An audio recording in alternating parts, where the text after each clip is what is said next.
What's up, guys, and welcome to the weekly Q&A. Real quick before questions, I have to say thank you to Joseph Farrell, who joined our Patreon at the Jedi Council level this past week. Thank you so much, Joseph. We're very grateful to have you.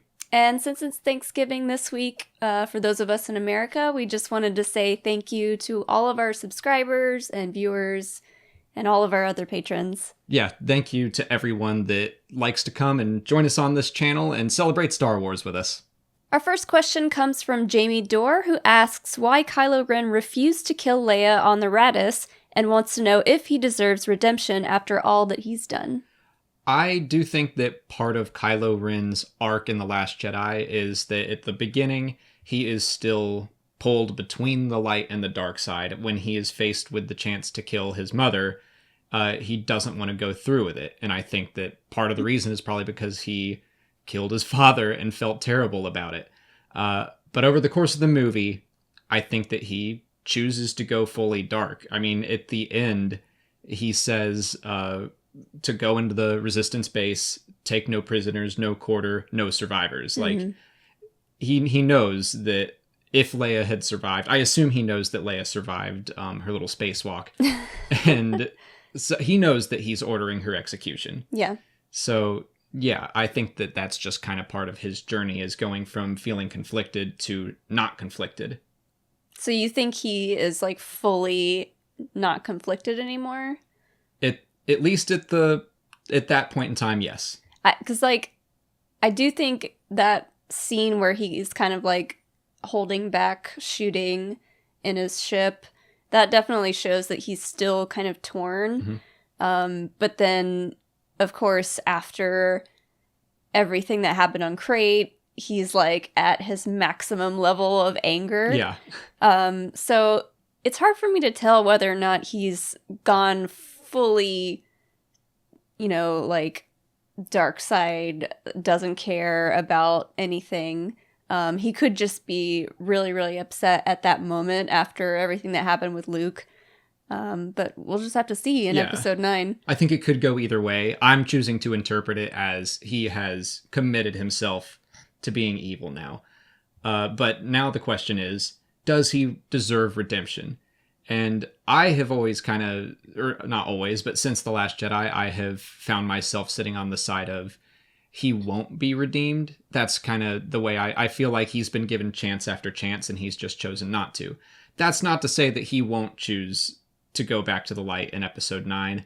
I just kind of think that all of the choices he's made are leading to this one final endgame where he probably dies without redemption. Mm-hmm. But I don't think that he necessarily doesn't deserve to be redeemed. Yeah.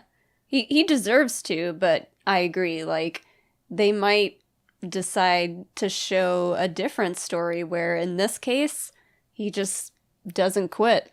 We should back up a little bit because I know that people are going to say, like, well, he's a genocidist and he did this and that. Yeah, he did terrible, terrible things. In the real world, I would not argue for his redemption at all. Right. I think he's a terrible person, but in the context of Star Wars, which is a fantasy story meant to, like, impart lessons, I think that one of the big lessons of Return of the Jedi is that nobody is too far gone. Mm-hmm. And they're using extreme examples to say that. Like, in our real lives, most of us haven't done the things that Darth Vader has done. Yeah. They haven't murdered a bunch of children and taken part in this fascist regime and, like, done countless terrible things, and yet Darth Vader can be redeemed.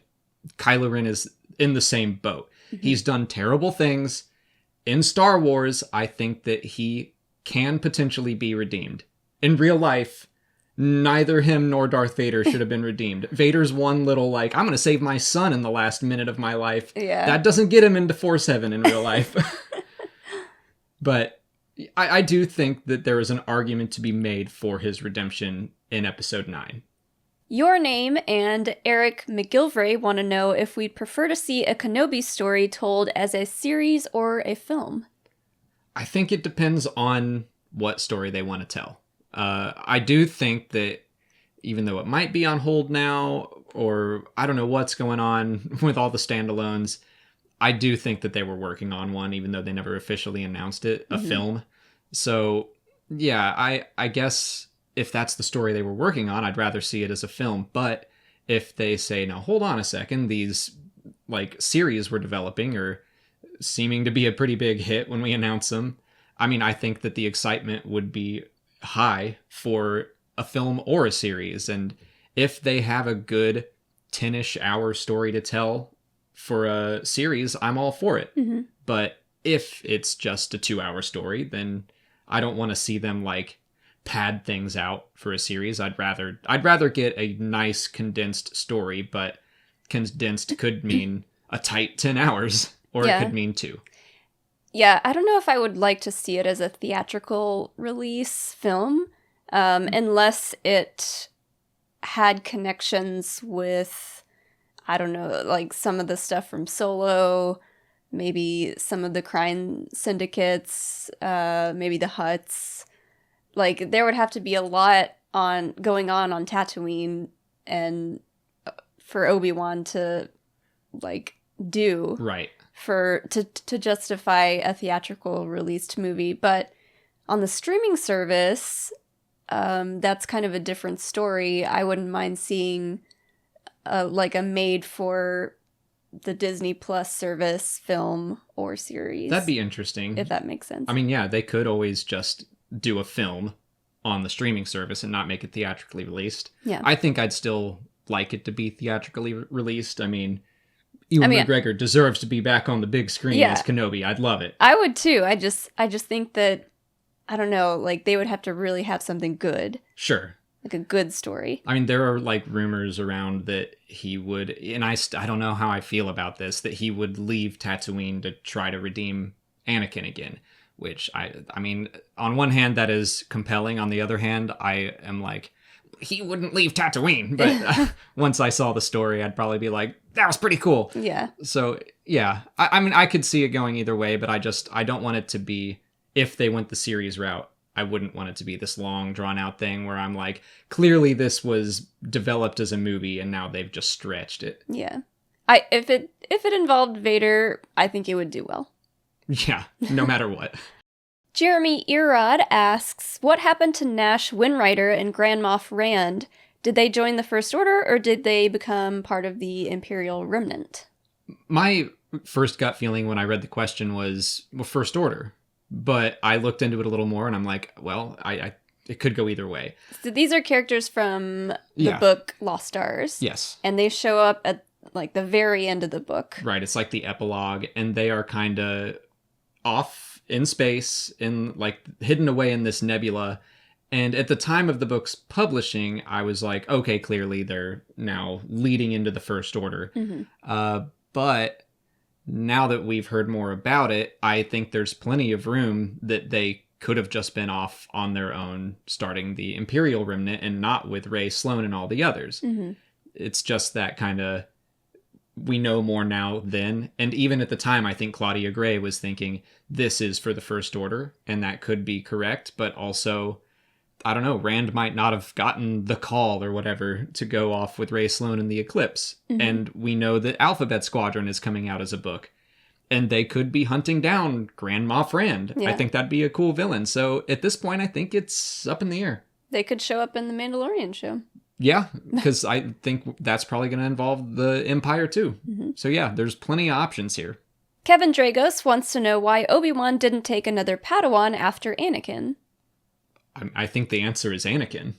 I mean, wouldn't you want a break after having to deal with him for 10 or 11 years? Yeah, and even after Anakin went off and had Ahsoka as a Padawan, Obi-Wan still kind of had to take care of both of them. That's true. It's not like he didn't continue teaching. He's still trying to rein in Anakin, and he's still imparting wisdom to Ahsoka. So, yeah, I mean, I figure he had his hands full. It was a busy 3 years. Yeah. I mean, Anakin didn't want a Padawan. He was in the middle of fighting a war. Obi-Wan's probably like, I just need a break. I need a 3-year break. Maybe he was about to get a new Padawan, and then Order 66 happened, and all of his youngling options were slaughtered. I mean, he was a general in the Clone Wars, and he seemed to be pretty busy, you know, kind of like heading the ranks. I don't think he would have had time. I agree. For another Padawan. Yunners asks if Sam Witwer getting a live action role would be too immersion breaking. I don't really think so. I mean, he's had so many voice roles. That's where he's more known. I think that diehard Star Wars fans would certainly see him on the big screen and be like, oh, it's Sam Witwer. But I think most Star Wars fans, most of the audience wouldn't think twice. They'd be like, maybe I recognize that guy, but I mean, more and more Star Wars is having to cast more recognizable people. Yeah, and his regular voice is far different from, the voices that he's done for all of the other Star Wars roles, so... Yeah, it's not like, you'd be like, that guy sounds just like Maul. Yeah. Him talking in his normal voice as a character, just as himself, I think that could work. Yeah. I mean, I just wouldn't want to say anything against him having a role just because, I mean, we've met him. Just want to name drop that from the Schmodown. He's a super nice guy, and I hope that he gets a live action role in Star Wars. Yeah. That's it for patron questions. If you're a patron and you didn't see your question answered here, just head over to Patreon where we left you a written response. If you're not a patron, you can learn more by following the link in the description. Just $1 a month will get you access to extra Star Wars Explained content, and this week we have the Clone Wars commentary for the episode The Hidden Enemy, and we finally got our commentary for Solo: A Star Wars Story done, even though Molly is still getting over a cough. She's been trying, but we got those commentaries out, so, if you're home on holiday break and need something to watch or a reason to watch Solo again, you can listen to those. On to YouTube questions. Justin Vega asks if Han ever took jobs from the Rebellion in between Solo and A New Hope. We don't know right now. I mean, the last we saw, he was heading off to join, we assume, Jabba the Hutt's crew. So maybe he signed an exclusive contract with the Hutt cartel. We don't know. But if he didn't, I assume that he was just taking paying jobs wherever they came up. And if one were to come from the Rebel Alliance, sure, why not? Yeah, I think he would take any job that came at him, but if it happened to be from the Rebels, I feel like he wouldn't want to know any details about it being from the Rebel Alliance and wouldn't want to get involved too heavily with them. He would just do the job and move on. Yeah, I kind of see it like Sana Staros in the comics, where she is in it to get paid. She's happy to help, but she's not part of the Rebel Alliance yet. And like he says to Leia in A New Hope, I'm in it for money, not for your revolution. So I don't think his attitude changes until he meets Leia. So at the time, yeah, I think it's perfectly plausible that he would work for the Rebellion every once in a while. Yeah. Fighting Falcon 777 wants to know what format we would like to see Tarr Vizslas' story told in. I don't know. I kind of see that as maybe a book. I feel like a 5-issue comic is too short. A book would be good. I don't know that it needs to be a whole television series. And I don't know, maybe they could tell that in the movie. Maybe it would be part of the Old Republic stuff, but I don't know. It's just we know so little about him that I don't know how much story he can handle. Yeah. And I think a book right now would satisfy me learning enough about him without it having to be like this whole big deal. I do feel like an animated series would be cool, but yeah, I don't know if that's enough to merit an entire series. Right. And I'm specifically thinking of in the style of the old Clone Wars. Oh, yeah. That'd be cool. Yeah. I guess I'm like, I want to see Mandalorian stuff. I want Old Republic Mandalorian wars, but Tarr is like the first Mandalorian Jedi. And it would be cool to hear about the creation of the Darksaber, but I'd rather see the Jedi and the Mandalorians fighting and not, hanging out and being buds. I want to see the conflict. So I'd rather save that for the movies and get like a noble Mandalorian Tarr Vizslas story somewhere else. Yeah. Hong Rui H asks how old Ezra will be the next time we see him. I hope he's not too much older. I guess I hope that he's not completely lost out there for like decades until Sabine and Ahsoka rescue him or whatever, whenever they encounter him again. Yeah. Maybe he'll have a little stubble. He's got he's trying to grow a mustache. He's got a 5 o'clock shadow. His hair's a little longer.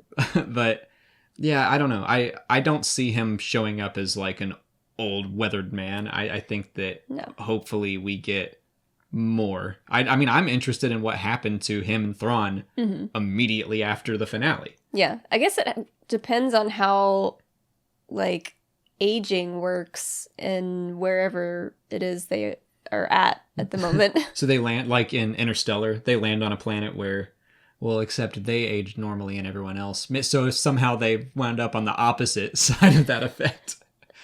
But yeah, I mean, and that reminds me that Timothy Zahn said he has ideas for an Ezra Thrawn story if they're interested in letting him tell that. So I don't know. I think that we'll most likely see him within a couple years of the Rebels finale. Yeah, and not like you said, not like old. Yeah. But maybe like a young Kanan age. Yeah.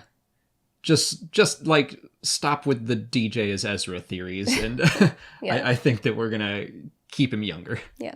Robert Slipik wants to know if K2SO could be created believably on a TV show budget. So I guess, like, Would how he be too expensive? yeah, how he looks in Rogue One, but on a TV show budget. Right.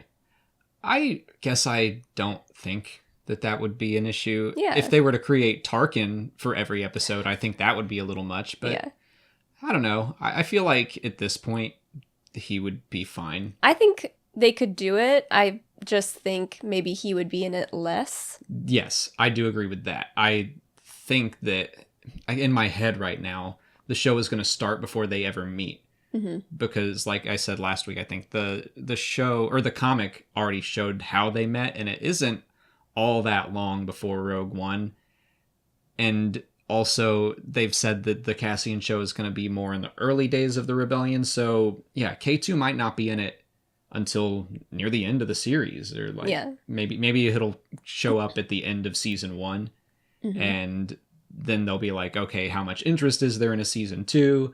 And we'll know how much budget we can provide for K2SO, so they can kind of gauge things after the first season. But yeah, I kind of see that as being very plausible, that he's just not in it all that much and they more focus on Cassian. Yeah, I'm thinking of like Game of Thrones and how often we see the dragons or the giants at the wall. It's like, it would be just every once in a while. Yeah, I think that's a good comparison to make, because they've been saying The Mandalorian would have a Game of Thrones style budget, so I assume the Cassian show would be along the same lines as well. Yeah. Although I would like to see like a little kind of like cardboard K2SO cut out just in the background of some of the scenes. Or maybe like Cassian and K2 are friends from the get-go, but K2 has to do other missions, but Cassian misses K2, so he just carries him around. He carries around the cardboard cutout. Yeah. And he makes little snippy remarks. And he's like, K, please. And he slaps himself with the cardboard hand. Brick Something asks if the Death Star or Starkiller base could have been Palpatine or Snoke's attempts to reach the world between worlds, similar to Momin's goals in the Darth Vader comics. Well, right now we don't know exactly what Momin's goals are. I mean, he is opening up like another world of some sorts, but that doesn't mean it is the world between worlds. We have to, I guess, wait until issue 24 and 25. But no, I don't think that the Death Star or Starkiller base were made for that reason. I think that the Death Star was made to keep the galaxy in line, and I think that Starkiller base was made to reset the galaxy. Yeah, they're basically made for fear and destruction. Yeah, I don't think that there was any reasoning beyond that. Yeah. I do think, however, like, some of Palpatine's exploration in the Outer Rim and, like, all of his ancient Sith collectibles, that could have something to do with him trying to learn more about this world between worlds. Yeah, I mean, I think that Palpatine was interested in everything the Force had to offer. So just because he was building a Death Star, that doesn't mean that it was in line with his other goals. I think he had hundreds of goals, and we know the world between worlds and accessing it was one of them. Yeah. But again, it's just one thing he was after, and then who knows what else he was looking into. Yeah. It could be countless things that we'll continue to learn about. We've talked about that before. He's a very busy man. He's so busy. That's all the time we have for questions today. If you want to leave a question for next week's video, just put it in the comments below or sign up for Patreon to join our weekly Q&A discussion. If you haven't already, please like this video, subscribe to the channel. Follow us on Twitter, Instagram, and Facebook. And as always, thanks for watching, and may the Force be with you.